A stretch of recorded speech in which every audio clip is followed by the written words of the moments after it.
आज महाशिवरात्रि है और ये पर्व बड़ी धूमधाम से मनाया जाता है। खास करके हम जहाँ खड़े हैं ये दरभंगा और सहरसा का वो सीमावर्ती क्षेत्र है। बटेश्वर नाथ के मंदिर के प्रांगण में खड़े हैं। इस मंदिर की स्थिति देखकर आप इस बात की अंदाज़ा लगा सकते हैं कि ये मंदिर कितना प्राचीन काल से बना हुआ है। पूर्व में इस मंदिर का जो हाइट था, जो ऊंचाई था, वो काफ़ी हुआ करता था और आज मंदिर का आधा हिस्सा जो है वो ज़मीन के अंदर जा चुका है। और ये बदहाल स्थिति मंदिर के प्रांगण की आप देखकर इस बात की अंदाज़ा लगा सकते हैं कि यहाँ के स्थानीय जो जनप्रतिनिधि है, चाहे वो मुखिया हो, यहाँ के जिला पार्षद हो या फिर स्थानीय सांसद हो या फिर विधायक, उनकी अगर हम बात करें तो काफ़ी दिनों से यहाँ पर आना जाना नहीं है। जबकि ऐसा 17 जब से बना है हाटी गंडोल मुख्य सड़क, यहाँ से सहरसा के लिए लगातार जो है जनप्रतिनिधियों का आना जाना लगा रहता है। खास करके चुनाव के समय में, अभी विगत पूर्व में चुनाव था, उसके बाद से अभी तक जो है संजय झा जी की अगर हम बात करें मंत्री की, तो कम से कम यहाँ से 10 बार इस सड़क से गुजरे हैं। लेकिन बटेश्वर नाथ एक ऐसे मंदिर है जहाँ लोग दूर दराज से श्रद्धालु यहाँ पर आते हैं। आज अगर खास करके बात करें महाशिवरात्रि की, तो अभी दोपहर के लगभग 12 बज चुके हैं और श्रद्धालुओं का जो है यहाँ आना जाना जो है शुरू हो चुका है और रात तक काफ़ी भीड़ भाड़ हो जाती है, इसलिए आज दिन में आना पड़ा। राजकुमार जी हमारे साथ मौजूद है, यहाँ के समाज सेवी के रूप में है और इस मंदिर की देखरेख भी आपके अंदर है। क्या कुछ कहेंगे आज खास करके महाशिवरात्रि को लेकर, क्या कुछ तैयारियां हैं? देखिए, महाशिवरात्रि में विगत कई वर्षों से यहाँ धूमधाम से मनाया जाता है महाशिवरात्रि पर्व। अगले वर्ष हम लोग बाराती सजा के भी वहाँ से गंडोल चौक से बाबा के मंदिर प्रांगण तक लाए थे। रास्ते में लोग झूम नाच गान के साथ बाराती के साथ यहाँ लोग पहुँचे और रात में जो है सो मैया जागरण का प्रोग्राम भी हुआ। बहुत धूमधाम से मेला लगा हुआ था। इस बार कोरोना के वजह से भी कुछ लोग बाहर भीतर जाने के क्रम में लोग गांव घर में है नहीं, तो प्रोग्राम तो नहीं हो पाया। लेकिन फिर भी जगरना है, पूजा पाठ है, लोग दूर दूर से नेपाल से तक लोग यहाँ हज़ारों की संख्या में श्रद्धालु यहाँ पहुँचते हैं।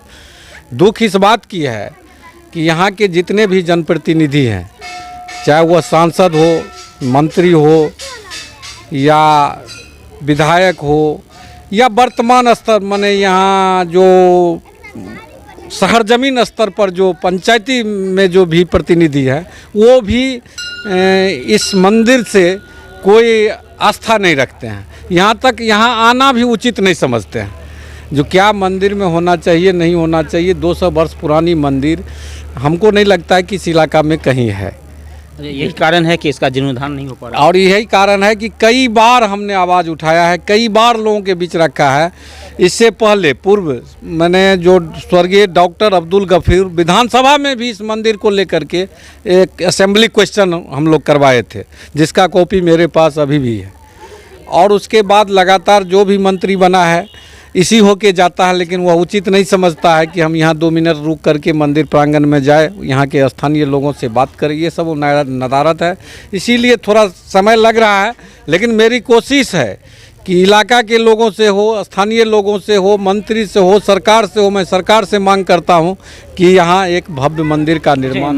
मंदिर का बाउंड्री वॉल देख रहे हैं चारों ओर किया जा चुका है। बाउंड्री वॉल यहाँ स्थानीय सहयोग से हुआ है। स्थानीय सहयोग कोई जो डिपो वाला है, कोई है जो लोग चंदा देते हैं, उसी चंदा से, क्योंकि चतुर्दशी मेला लगता है यहाँ पर, तो चतुर्दशी में भी सरकार की ओर से कुछ नहीं सरकार की तरफ से अभी तक इस मंदिर में कोई 1 रुपया का योगदान। राजकुमार सिंह हमारे बीच है, बम सिंह के नाम से जाने जाते हैं। इन्होंने कहा कि 200 वर्ष से भी अधिक इस मंदिर की स्थापना का हुआ है और बटेश्वर नाथ के नाम से क्यों जाने जाते हैं, क्या कारण है? चूँकि बाबा बटेश्वर नाथ के नाम से इसलिए जाने जाते हैं कि जो गंडोल के वासी थे उनका नाम था बटेश्वर खां, बचेश्वर खां। वही इस मंदिर को निर्माणाधीन जो है सो करवाए थे, इसलिए उन्हीं के नाम से ही जाने जाते हैं।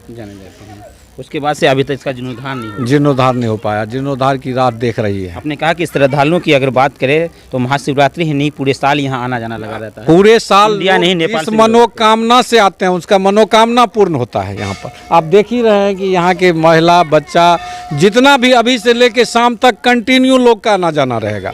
पूजा पाठ सारा चीज़ होता है यहाँ, लेकिन फिर भी सरकार का कोई उपेक्षा के अथी पर बैठा हुआ है। मेरा मन पंडित जी है इसके यहाँ के, इनके देखरेख में है, ये यहाँ रहते हैं शुरू से। क्या नाम है आपका? राजकुमार गिरी सर नाम है। कब से आप यहाँ रहते हैं? यहाँ तो मेरा जन्म हुआ यहीं से, यहीं पिताजी इससे पहले पूर्व थे।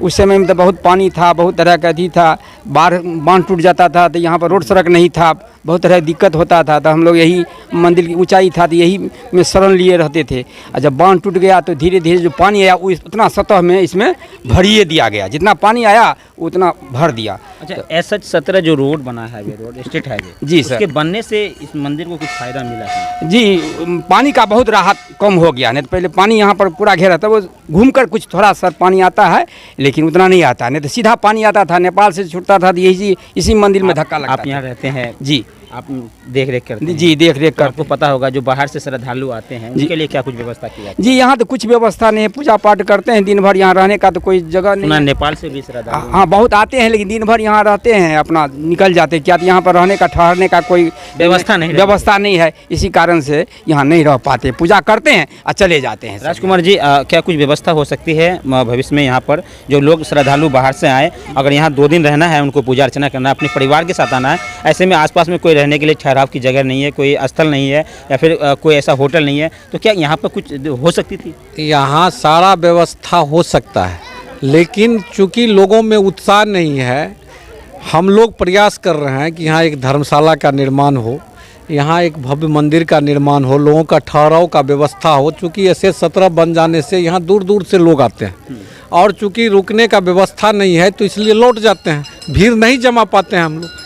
यही कारण है कि यहाँ जो है सो भीड़ नहीं रहती है, नहीं तो आने के लिए यहाँ पूरे खगड़िया से, नेपाल से, दरभंगा से, सब जगह से लोग आते हैं। इस स्थान को वैसे कहते क्या है जिस जगह ये स्थान को कहते हैं कि बाबा बटेश्वर नाथ मंदिर पुनाचरही गंडोल। अच्छा, यानी गंडोल मुख से हाँ, के पास है दरभंगा और सहरसा के सीमावर्ती क्षेत्र में। चलिए, आपने देखा कि दरभंगा और सहरसा की जो सीमावर्ती क्षेत्र है उसके बीच में बाटेश्वर नाथ के ये मंदिर स्थित है और लगभग 200 साल प्राचीन मंदिर बताया जा रहा है। और अभी तक मंदिर की जो स्थिति है वो इसलिए यूं का त्यों बना हुआ है क्योंकि स्थानीय जनप्रतिनिधि का इसमें कोई बड़ा सहयोग नहीं रहा और सरकार से भी कोई बड़ा सहयोग नहीं मिला है। लगातार ये लोग संसद में भी आवाज़ उठाए थे लेकिन शायद ये आवाज़ उन सरकारों के कान तक नहीं पहुँचा।